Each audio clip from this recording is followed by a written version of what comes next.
I stumbled upon a video that taught me a lesson that our message is hitting the right quarters. When I mean the right quarters, those who are political leaders, those who consider themselves elite and immune to ihe gbasara ndị Igbo, they are beginning to see what we have seen. They are beginning to reason along the same line with us. The video I saw is a video of Governor Hope Uzodimma, the executive governor of Imo State. He was lamenting. He was lamenting that there are over 8 oil companies in Imo State and that none of them have their head office in Owerri. And I smiled. We have 7 oil producing companies.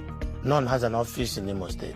Imo State government has no access to their nominal role to even collect pay as you earn, tax. And then everything is about waiting for monthly allocation. And I said, no, it must change. I had a meeting with all the oil producing companies. And I said, you must have your address here, including those that are partly owned by Imo State government with no business outfit anywhere in the state, operating from Lagos. I said, no, we must build an economy here. At the end of the day, they gave me reasons. Insecurity, we brought security. Accommodation, where to stay, no 5-star hotel. I said, we put. Marriott is managing Protea. By the time Marriott will finish, I've signed an agreement with Hilton International. The work in the Concord Hotel, old Concord Hotel built by Mbakwe, the upgrade to a 5-star hotel is 75% complete. We'll commission this year. And I said, if you want my cooperation to protect your facilities, it must be a relationship that is based on reciprocity, where the indigenous will benefit, the government will benefit, and you will benefit. We'll give you the enabling environment to operate, but we must get value from it. And how do we do that? We cannot be source of raw materials alone. You have to process the raw materials in Imo State. That way you will be creating jobs.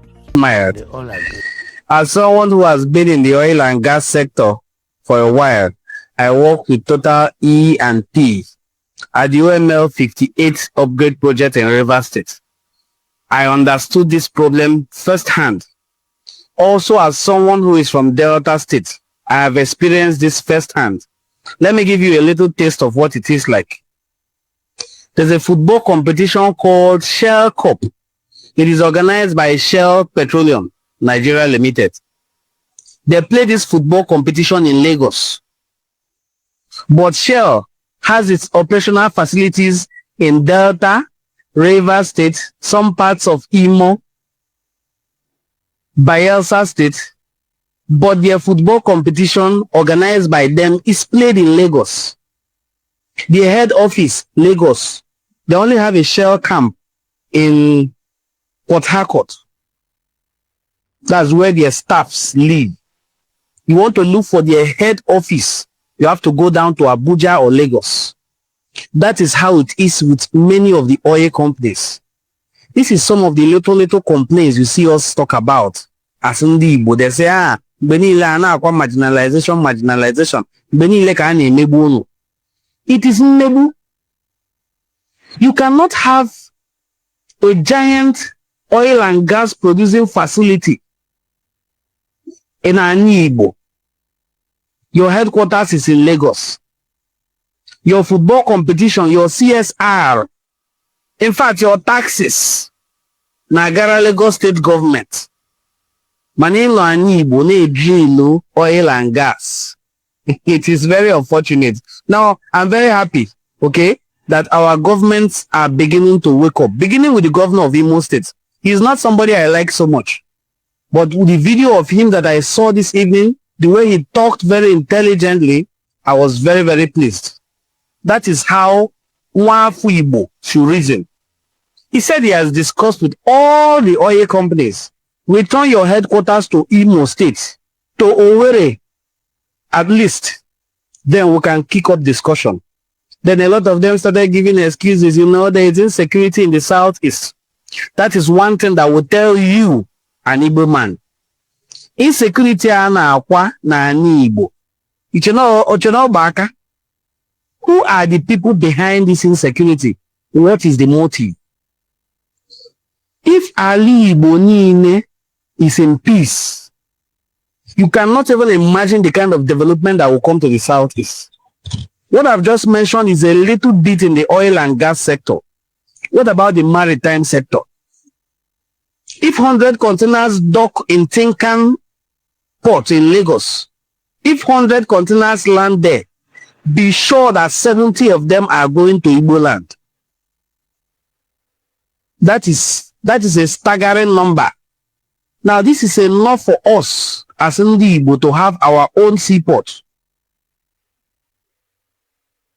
If you say, oh, our river is so shallow, you know, big vessels cannot come there. Let the mother vessels dock in Escravos. It will take it more than 50 minutes from Escravos in Warri to find itself in Onitsha. The other day, I was also scrolling the net, and I saw a video of Obon Victor Atta saying that the part that Nigeria ceded to Bakassi, it was very easy for Obasanjo to concede ownership of Bakassi to Cameroon. Why? Because it is Igbo land. I have to use this privilege to give very huge kudos to the people of Akwa Ibom State and Cross River State. That's the Efiks and the Dibios. They are the last people you will ever hear raise a word against Igbo. They are our biggest allies. I make bold to say this. If somebody also wants to counter it, you can do so. I've never seen anybody from Ibibio or Efik saying we are not Igbo. They can only tell you we are Efik and Ibibio, that we were all Eastern region, but not saying they are not Igbo. They know what we lost. When we lost Bakassi Peninsula to Cameroon, we lost our ability to have water body that goes to the sea, not a river, sea. So we lost our ability to have water body that goes straight to the sea. Now these ones that are close to the sea, like Escravos, in Warri Bras, in Bayelsa State, big vessel can dock here and daughter vessels can carry goods to Onitsha. And then it distributes to other parts of Igbo land. It can also dock in Calabar or Port Harcourt and then distribute to other parts of Igbo land. But no, this cannot happen. In fact, the Lagos state government are willing to go to war to ensure that this doesn't happen. Why? Because of the taxes you will pay. If you clear your container with 20 million naira, another man clears with 20 million, another Igbo man clears with 20 million, these things are going not only to the federal government, but the Lagos state government. Lagos is rich. Oh. See the IGR, oh boy, you go fear is bigger than some West African countries. Who are the people making this IGR for Lagos? Ndi Igbo. Has criticized the Nigerian Ports Authority for its decision to shift operational focus from Lagos ports to the Warri Port Complex, arguing that the problem lies in the authority's policy flaws rather than Lagos ports themselves. Adekoya Hassan, Senior Special Assistant to Governor Babajide Sanwo-Olu on transportation and logistics, stated that while the governor has shown unwavering dedication to addressing port congestion, the NPA's policies remain a significant obstacle to achieving seamless cargo movement within the Apapa Port Corridor. In a post on X, Hassan listed multiple toll points, inefficient e-call-up system, favoritism and racketeering, abuse of power by senior officials, and misinformation circulated through truck unions as major factors sustaining the gridlock. He argued that if these policies were reformed to reflect present economic realities, congestion at Apapa would be drastically reduced, eliminating the need for what he described as an unpopular decision. Now, the governor's special assistant urged that the true situation be presented to President Bola Ahmed Tinubu, stressing that the NPA itself plays a central role in the persistent congestion of the Lagos Port Corridor. Like decentralization, which is that we can't have all major economic activities, especially where logistics are concerned, being centralized, concentrated in Lagos or in Abuja. Especially with where the ports are concerned, Lagos is usually the focus. So I believe that the points being made by the Commissioner are valid, that the decongestion, especially we've been on this Apapa matter for so many years, that needs to happen. Nice one. So I don't see, and this is basically what the Yoruba people are doing to Igbo people, in particular Southeasterners in Nigeria. They don't want to give us seaports. They want everything to be in that their Lagos. But at the same time, they'll be saying, oh, you have to go back to your place. Go back to your place. They'll be destroying Igbo people's houses in Lagos, burning Igbo people's shop every 2 months. You know? I've never seen this kind of wickedness in my life. How can you have a country of over 200 million people with only one seaport? There should be seaport in that their Calabar, whatever. There should be seaport in Southeast itself. There should be seaport in Warri. There should be seaport in River State. Why is everything in Lagos, Lagos, Lagos? And there's another thing that I noticed. Even though Lagos is no longer the capital of Nigeria, they are still giving Lagos the highest allocation of the country every month. That is wrong. You know? I believe that all of this is politics against the rest of the country, especially Southeast, because the Yoruba people are in bed with the Hausa and the Fulani. Okay, give us our Biafra. Let us go our own way. They don't want to let us go. What is you people's problem? Whether I want to like it or not, we have to have our own country, and at the same time, we have to have our own seaport, because somebody cannot be traveling all the way from Southeast to Lagos to go and clear a good that they've already spent millions of naira to clear. Then as you are traveling with your goods back to Southeast with all the bad roads, and you know, I swear, the level of wickedness in Nigeria government is too much. Deliberately, they refuse to build that Benin Expressway that leads to Onitsha. You know, they refuse to repair that road. Go to the north, every road they have there is beautiful, done by Julius Berger. But that road from Benin to Onitsha, rubbish. They leave it like that on purpose so that when you are moving there with your goods will, the lorry will, or the trailer, it will fall down. And you spend millions again, wasting more and more money. At the end of the day, all of this trickles down to the final consumer. Something that is supposed to buy for 5,000 naira. They will not tell you it's 30,000. Do you not see it? So as long as I'm concerned, and if you are to look at things critically, Lagos State is responsible for the underdevelopment of the rest of Nigeria, apart from Abuja. Because if the resources are shared evenly, and if every other part of the country is allowed to have seaports, those that can, then everything will be uniform. People will not be centralized in Lagos. People will travel, will leave Lagos and start going to different parts of the country. Not when you come to a Lagos city, Lagos state, a very small state. You have how many millions of people there? Overpopulation, pollution, dirty everywhere. Ndị Igbo, we must come together as one. We must come together as one and discuss the way forward for Ndị Igbo. What is the way forward for Ndị Igbo? In this country, abara anyị gburugburu. I just jumped from the oil and gas sector to the maritime sector. If I go to other organizations owned by the federal government, what about NNPC? What about CBN?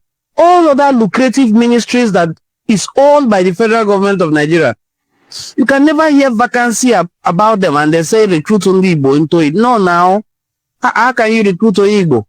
It is when they want to recruit more men into the Nigerian army, you hear them saying, you people should join now. We need more men. Ndị Igbo, asị na onye ndị ilo gbara gburugburu na-eche ndụ ya nche. We have to come together as one. Now, it is not a time for people to say, I am half Igbo, I am full Igbo, I am not Igbo, I am Igbo. You must wake up and tell yourself the truth. The plan of these people is not in your favor. Nobody is going to give you amnesty and say, oh no, I thought you were from Anambra. Oh, now that I have found out that you are the Igbos in Delta, I'm giving you this waiver. Nobody is giving you any waiver.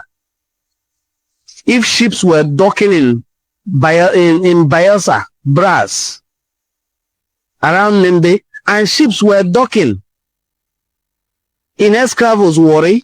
Ships, daughter vessels are coming to Onitsha. Ships, daughter vessels are also docking in Marina, Calabar.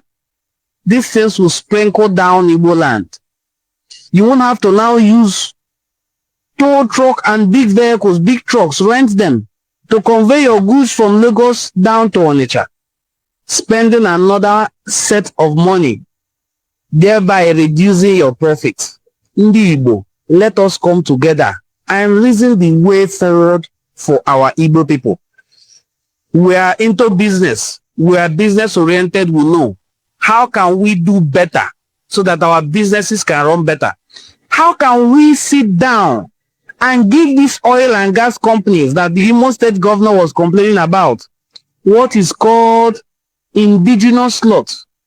Because the oil and gas sector has a law for indigenous companies. Now, no multinational company can run successfully without an indigenous company that does the same thing attached to them. Where are the indigenous companies owned by Igbo that are doing projects in our oil and gas fields in Igbo land? Where are they? Or are we still using the ones from other places? Not mentioning names. I know of some different parts of Nigeria, especially Yoruba land, that are doing contracts in Igbo land. Is that the indigenous slot?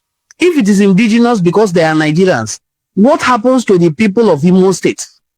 What happens to the people of Anambra State in a company that is operating in Anambra State? How many Anambra State owned companies are doing contracts or business in that same sector?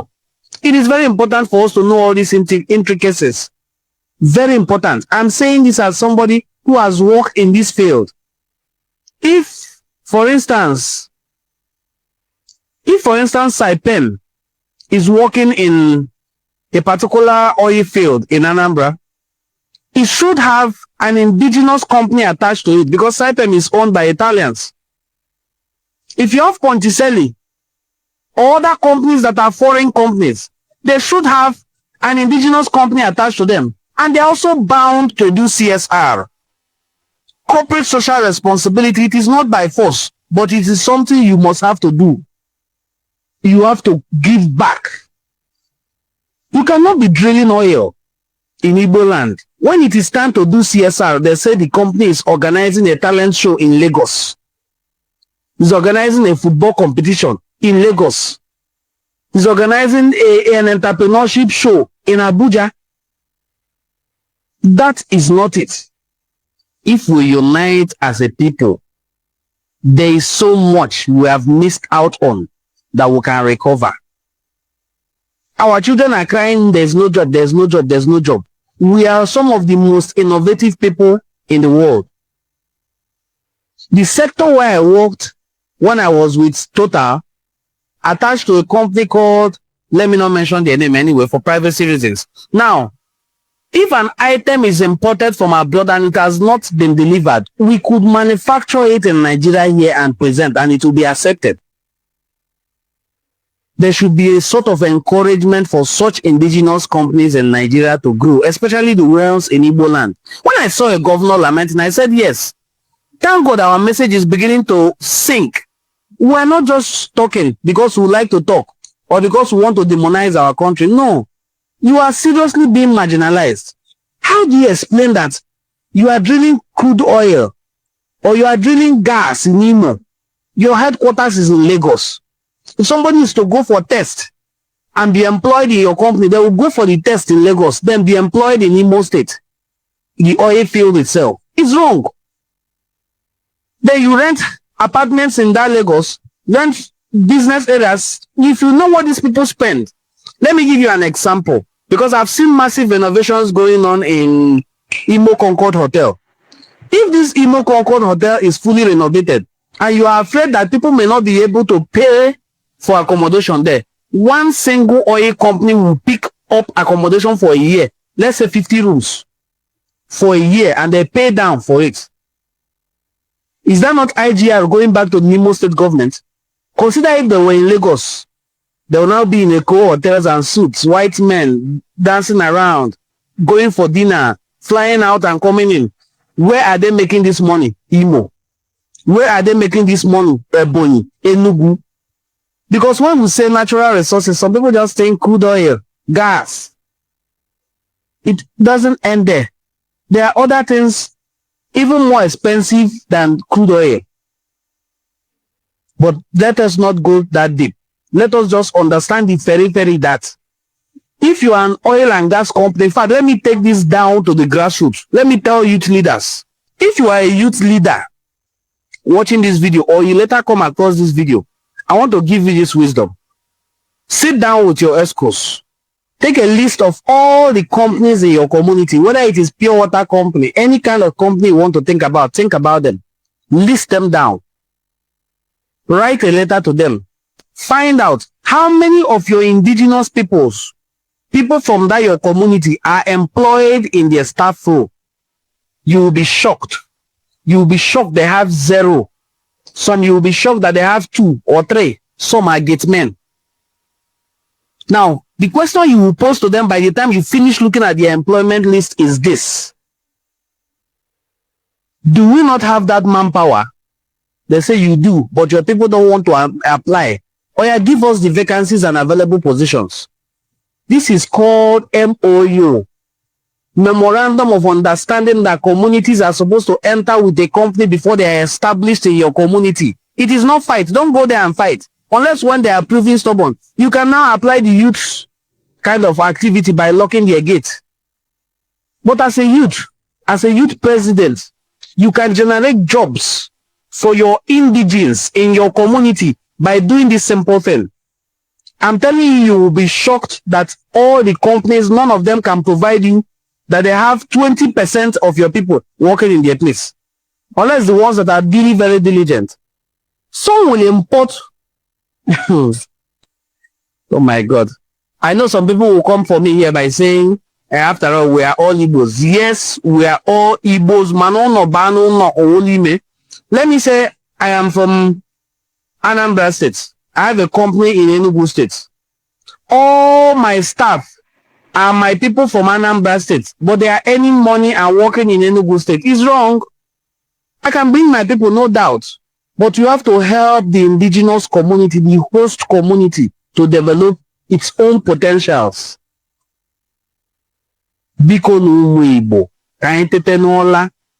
Especially those, I brought this down to a youth leader position so that nobody can say, I wish I was influential.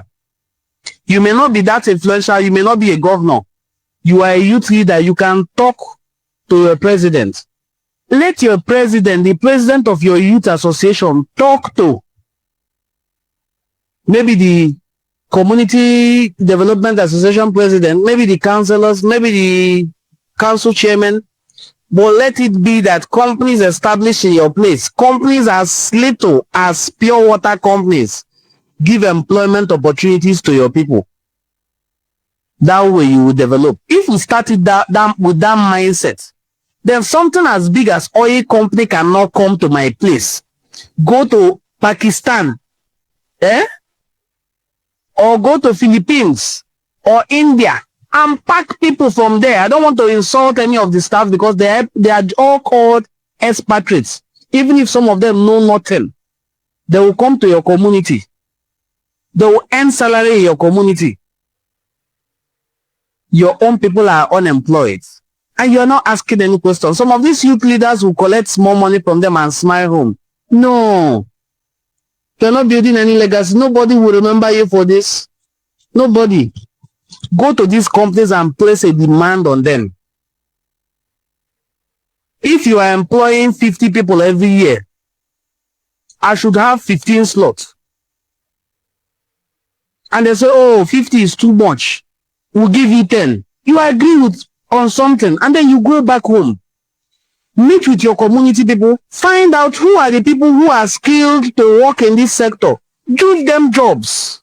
That way, most of our youth will not be pressing computer in the name of that they are doing 419. That is not sustainable. That cannot take care of them. That is not them building a career or a legacy. But as a youth president, in each community, you begin to sit up. Before you know it, somebody from your midst will spring up and become also an entrepreneur. I'm beginning with youth presidents.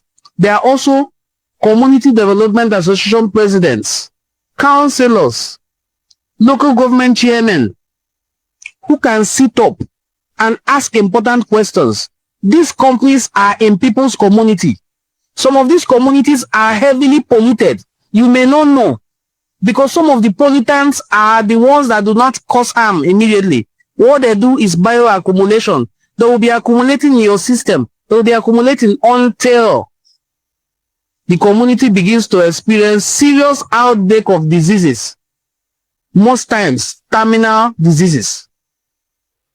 A community that has crude oil and your water body is slightly polluted will never know that the fish, the food, everything they consume that comes from those water bodies or land is equally polluted. They will not know. They will be taking in trace amounts, that is small amounts of these chemicals into their system until it breaks them down. May cause you cancer, may cause you all kinds of diseases, may even cause you to have genetic defects and give birth to dysfunctional children. You will not know. So what do you do as a community? First, all Igbo speaking communities must learn to unite. You must learn to unite. Nobody, I'm not coming to Imo State to come and become a youth president or a community leader. I must remain in Delta. But I'm saying that no only Delta bo onye Igbo fu nwanne ya bo onye Imo or Enugu or Ebonyi State. Ya na ihe ekene dịka nwanne na nwanne. Nwanne na nwanne adị eri nne asụ ọ mụsụ ukpe. So that we can exchange ideas. The ones who have done this will tell you, this is what we are doing in my community to bring about development. We share ideas. Ideas rule the world. When I say somebody is rich or worthy, I should say worthy, I usually judge them by how much ideas they have, not by how much cash or liquidity they have. I usually judge them by ideas, because it is ideas that bring wealth. So let us come together as Igbo and begin to exchange ideas. Ideas rule the world. Ideas rule the world. Let us come together and begin to exchange ideas. It is not a time to deny your identity. Some people who do so are thinking parochially. They are thinking, what will they get from me? What will I get from them? Oh my God. It is way beyond that. It is way beyond that. A state that has very small amount of land, just because it was capital, the same way Calabar was capital, the same way Asaba was capital, is sitting on a gold mine, is enjoying the benefits of resources of all Igbo communities and other southern states that are still blind, denying their identity and calling themselves South. You may have more than 20 companies in one oil and gas firm doing different tasks. Some are cable pullers. Some are instrumentalists. They fix instrumentation. Maybe after, some are into construction of transmission pipelines. Some are QC. There are different fields, different companies handling all this. Some are even supplying security. Some are supplying industrial materials, different companies. Their headquarters, Lagos. Their staff list, oh my God. Oh my God. Oh my God. We have a lot to do as Igbo. We have a lot to do. Let me point one to you. Many people who have gone to River State will know Government Craft Center. If that Government Craft Center in Port Harcourt were to be in, what will I say now? Let me use Dubai for example. Before you are employed to work in any company in Dubai, you will have gotten a certificate from there. What does it do? it means you have to go there and study. Whether it's a short course you're doing there, whatever you're doing there, you have to go there and study and obtain their certificates. That is their way of testing to know if you have passed, if you have qualified for that skill. People are employed in India. Their salaries are paid to the government of India. People are employed in Britain, in France, in Italy. Their salaries are paid to the governments of these people. They are coming to Igbo land to work as expatriates. But the people of that community have nothing. At worst, they will host a meeting of the kings from that area, give them money or slots, which they will end up sharing among themselves and go back home hungry and come back the next year. It is sad. It is unfortunate. We have to sit up. Our traditional council is not to go and talk about chieftaincy affairs or how to break kola. It is how to bring development to your community. These were the things great kings like Nana of Ishekiri, Jaja of Opobo, and the rest did. That is how to bring development to your place. These were the things that those people like Jaja of Opobo did. He saw. And they said, this one is too wise. They had to make sure they take him out. Exile him. He was too wise. As I'm giving you this, what are you giving in exchange? In most states, people boast, or I hear them say as a form of eulogy, the Dubai of Igbo land, the Dubai of Igbo land. Where is that Dubai? Hotels? It's not hotels that make a place Dubai. No. It is industries. It is industries, and industries that have ability to produce things that can be exported outside the shores of your country, even within the shores, but let it be high quality. What kind of encouragement, what kind of support have we gotten from these oil companies that are operational in Igbo land? Nobody is saying anybody should go to battle with them. But legally, call your representatives together. Let the Igbo come together and say, this, like Imo State now has, like the governor said, up to 8 oil companies, and not one has a headquarter in Owerri, Imo State, that has the highest deposit of gas in the whole of Africa. None of the companies mining these natural resources has a head office in Owerri. If you ask them, they will say insecurity. But insecurity did not prevent you from coming to mine the natural resources, but it is preventing you from staying in a secure place inside the town. But you can go to the interior to go and mine that thing because it is not inside the town. Ebema is not inside Owerri now. You have to drive to Ebema. Or you can go to Ebema and do all you want to do and then fly Fiam. See yourself in Lagos where you spend 2 months and using computer to monitor the rest. Come down to Owerri. The ones in Abia State, go down to Umuahia. The ones in Enugu State, go down to Enugu. The ones in Ebonyi State, find yourself in Abakaliki sharp. Governors of Eastern States should wake up. Governors of Igbo land as a whole should wake up. I've not seen one big oil company